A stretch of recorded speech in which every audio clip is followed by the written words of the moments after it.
Nga guys, ating i-peel off tong ano. I-peel off?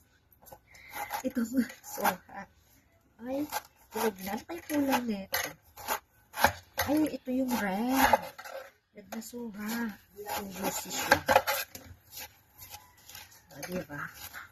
We will, kakain tayo ng suha. So, ito na nga guys, ang red suha natin.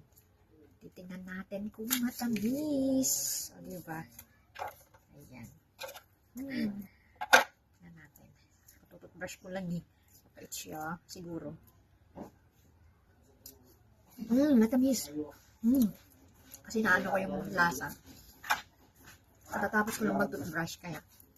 Ayan, so far, mataman siya. Good asin. And then, suka. Asin. Suka tayo.